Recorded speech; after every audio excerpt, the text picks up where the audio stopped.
Megastar Chiranjeevi ఖాతాలో మరో ఘనత. జాక్ నుంచి కిస్ సాంగ్ ప్రోమో. సొంతంగా డబ్బింగ్ చెప్తానంటున్న పూజా హెగ్డే. తెలుగులోకి మరో తమిళ హీరో. ఈ ఇంట్రెస్టింగ్ న్యూస్ తో పాటు ఇండస్ట్రీ లేటెస్ట్ అప్డేట్స్ బ్రీఫ్ గా చూద్దాం. మెగాస్టార్ చిరంజీవికి మరో అరుదైన గౌరవం దక్కింది. 4 దశాబ్దాలకు పైగా సినీ రంగానికి అందిస్తున్న సేవలకు మెగాస్టార్ కు లైఫ్ టైమ్ అచీవ్మెంట్ అవార్డు ప్రకటించింది యూకే పార్లమెంట్.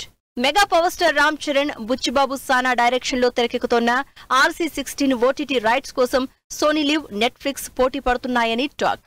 మూవీ రైట్స్ సొంతం చేసుకునేందుకు భారీగా ఆఫర్ చేశాయని తెలుస్తోంది. Nandamuri Kalyan Ram latest movie Arjun son of Vyjayanthi నుంచి ప్రీ టీజర్ రిలీజ్ అయింది. అయితే టీజర్ ను ఈ నెల 17న రిలీజ్ చేస్తున్నట్టు ప్రకటించారు. Star boy Siddhu Jonnalagadda latest movie Jack నుంచి కిస్ సాంగ్ ప్రోమో రిలీజ్ అయింది. ఏప్రిల్ 10న థియేటర్లోకి వస్తున్న ఈ సినిమా నుంచి లిరికల్ సాంగ్ ఈ నెల 17న రిలీజ్ చేస్తున్నట్టు అనౌన్స్ చేశారు.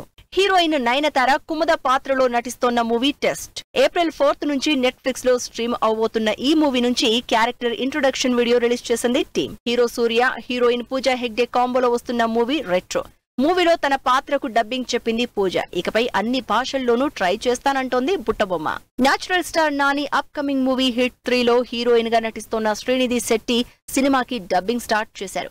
ఇందుకు సంబంధించిన ఫోటోలను తన ఇన్స్టాగ్రామ్ లో షేర్ చేశారు Srinidhi Shetty. Energetic hero Ram Pothineni director Chandu మొండేటితో సినిమా చేయబోతున్నట్టు టాక్. ప్రస్తుతం రామ్ మైత్రి మూవీ మేకర్స్ తెరకెక్కిస్తున్న సాగర్ మూవీలో నటిస్తున్నారు. Love today dragon movie success తో యూత్ లో మంచి క్రేజ్ తెచ్చుకున్న ప్రదీప్ రంగనాథన్ ప్రస్తుతం ఎల్కే సినిమా కంప్లీట్ చేసే పనిలో ఉన్నారు. త్వరలోనే మైత్రి మూవీ మేకర్స్ బ్యానర్ లో సినిమా స్టార్ట్ చేయబోతున్నట్లు టాక్.